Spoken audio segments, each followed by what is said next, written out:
With all the national disasters happening, from floods in New York to fires in California, we are seeing more and more reasons why families want to be more prepared. So in this video, I want to discuss some basic ways that we can prepare our families to evacuate in case of an emergency in our area. Whether you live in a rural or urban environment, all of these tips are going to help get our families prepared to evacuate. FEMA recommends that families prepare an emergency kit for 3 days. I personally prefer to keep a minimum of 2 weeks worth of emergency supplies, food, medical supplies, and of course, fresh water to drink for my family, because you really don't know how long the disaster is going to last. So having a minimum of 2 weeks worth of supplies is ideal, just to help you figure out what the next steps are going to be. One way that I've prepared my family is to have our vehicles ready to evacuate at all times with some minimum supplies, from everything from an individual first aid kit to extensive medical supplies that I feel my family would need in an emergency. Another way that I keep my family ready to evacuate is by having an evacuation plan ready to go and having some designated locations where you plan to bug out to.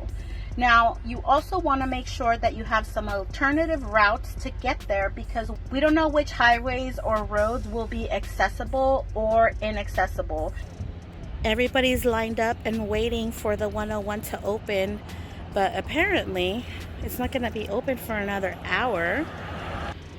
And this is actually a non-emergency situation. They're literally just doing some road work. But just look at the backup of people who are already waiting in line just to get through the backup.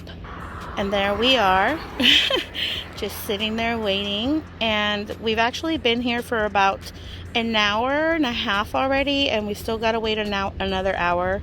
But that's not even...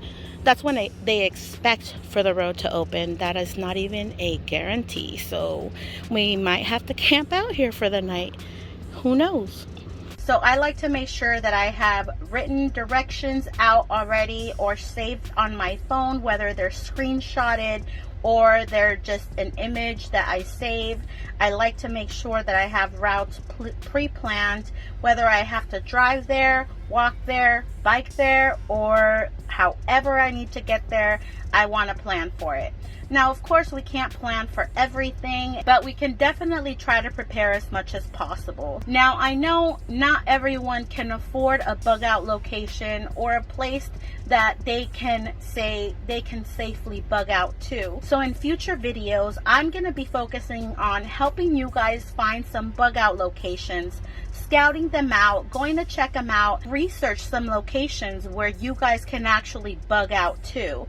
I know a lot of people talk about bugging out and evacuation, but they don't go into depth about where we're going to bug out to. And what about those people that don't have a place?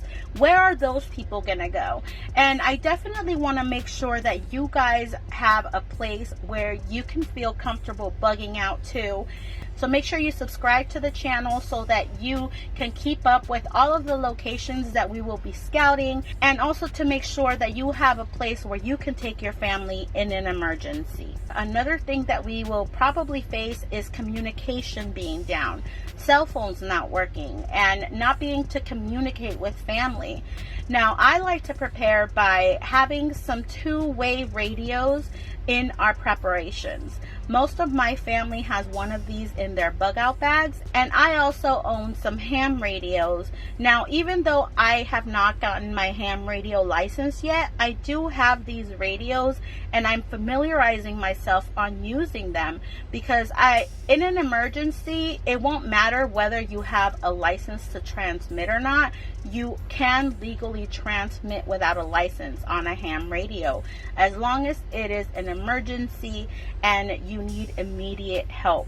But I also like to keep it and familiarize myself with it, because I want to be prepared for when I actually need it. Having two-way radios and a ham radio for information, or even just an actual radio to get information, is extremely helpful. Another very important factor that I plan for is the procurement of water. Now, we can live 3 weeks without food, but we can only live 3 days without water. So it's important to have a plan on how we plan to procure water and get more water once we've exhausted all of our stores. Now, we do want to make sure that we also have a way to filter the water and, of course, have a way to store it when we're on the go. Another great way to prepare for an evacuation is to just have our vehicles maintenance routinely and making sure that we keep up on oil changes, tire changes, and that we keep a spare as well as a way to change our own tire. If you want to check out what I keep in my vehicles just as basics, you can check out my car kit video. I also try to prepare by making sure that my vehicle doesn't go below half a tank. That way I know in an evacuation or a major disaster where I couldn't obtain fuel, I could at least travel a few hundred miles in order to get out of the immediate danger. I also like to make sure that I store fuel. Now, of course, fuel does have a shelf life, but I like to make sure I keep some stored just in case we're not able to get to a pump. Now, we also use the fuel for cooking. So our camping stove is able to use gasoline and, of course, lantern fuel. But I like to make sure that we have all of these things ready to go. I like to make sure that we are able to cook and also fuel up a vehicle if we need to, or at least have some stored backed up fuel. Another way that I've prepared my family is to have some extra clothing and some way to keep us warm. Of course, we do prepare with family bug out bags, which we will be taking with us when we bug out. Each of my family does have their own bags, and this is one way that we can prepare our families just to be able to leave quickly and evacuate quickly and have at least some minimal supplies.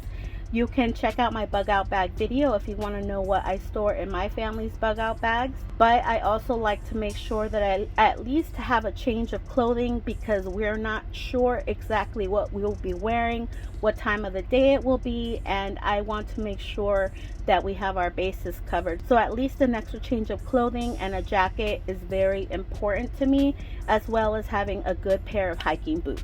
Now, last but certainly not least, I like to make sure that we have a way to defend our family and defend our supplies.